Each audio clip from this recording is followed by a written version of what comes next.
नमस्कार पेरेंट्स. आजचा टॉपिक खूप मजेशीर आहे. प्रत्येक पालकाला कनेक्ट करणार आहे. जशी शाळा चालू झाली तसं आपल्या लहान मुलांची पोट सारखी दुखायला लागली. अनेकदा हे गंभीर नसतं पण पालकाच्या मनात प्रश्न आणि भीती निर्माण होते. डॉक्टर, माझ्या मुलाला सारखं पोट दुखतं. कधी शाळेत जायचं म्हटलं की पोट दुखतं, जेवताना पोट दुखतं, झोपताना पोट दुखतं. सतत तक्रार करत असतो पण काही वेळामध्ये स्वतःच विसरून जातो. सो पॅरेंट्स, बऱ्याच वेळा 4 ते 10 वर्षांच्या मुलांमध्ये ही तक्रार पोटदुखीपेक्षा मानसिक असते. शाळेची चिंता, अभ्यासाचं टेन्शन, पालकांमधली भांडणं, स्क्रीन टाईममुळे उडालेली झोप, यामुळे मुलं सारखी सारखी पोट दुखायचं सांगतात. कारण त्यांना भावना व्यक्त करता येत नाही म्हणून ते असे रिझन्स सांगतात.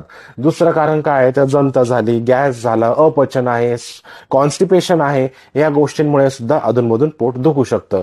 जर बाळ नियमित पॉटी नाही करत आहे, भरपूर जंक फूड खातोय, पाणी कमी पितोय, तर हे सुद्धा रिझन त्याच्यामध्ये ऍड अप होतात. डॉक्टरांचा सल्ला कधी घ्यायचा आहे तुम्ही? जर पोट दुखणं खूप तीव्र असेल, उलटी आली, ताप आला, वजन कमी झालंय, जुलाब होत आहे, एकाच ठिकाणी पोट दुखत आहे, तर तुम्ही बालडॉक्टरांचा सल्ला घेणं गरजेचं आहे. सतत पोटदुखी ही काही वेळापेक्षा शरीरापेक्षा मनाची भाषा असते. मुलाला ऐका, समजून घ्या आणि योग्य सल्ला घ्यायचा विसरू नका. तुमच्या मुलाला अशी पोटदुखी होते का? तुमचा अनुभव कमेंटमध्ये लिहायला विसरू नका. थँक्यू.